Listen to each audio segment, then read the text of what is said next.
So in children, it really depends on their age and their stage of development. What have they achieved? Babies have differences often in their sleep and their feeding patterns. And yes, babies have inner emotional lives. We may not think of them that way, but they do.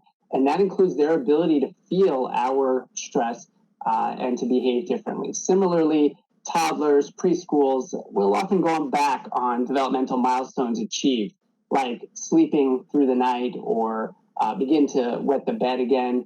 And they may exhibit tantrums or even aggression toward you, toward other kids. You might have a pod that they're playing with or family members that are nearby.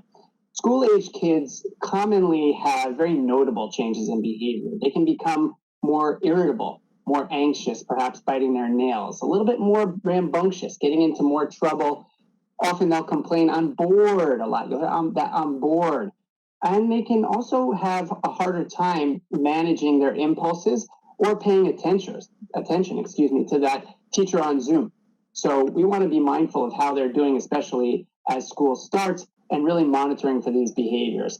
Similarly, teens and adolescents have very characteristic behaviors where they can be withdrawn or begin to take more risks, get into things like vaping, marijuana, alcohol, high-risk sex. So pay attention. Is that bottle on your countertop or your bar slowly diminishing in volume? Do you know if your kids are going out in the streets? Do you know who they're hanging out with? And do you trust them? Girls, young ladies may see changes in their menstrual cycle or how long their period lasts.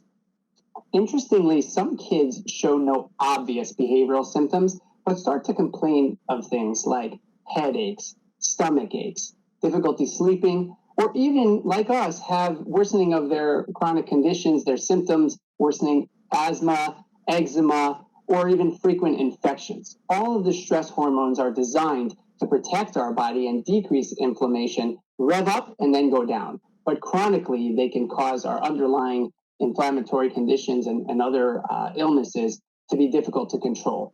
If you have any chronic illness, you need to monitor your condition, and if they have any chronic illness, just the same. We need to monitor it very closely during times of stress because it can get out of hand, and consult our doctors. Similarly, just like with adults, we need to have a plan. Everyone should know their plan for their child and their teen's mental health, just as we have plans for ourselves.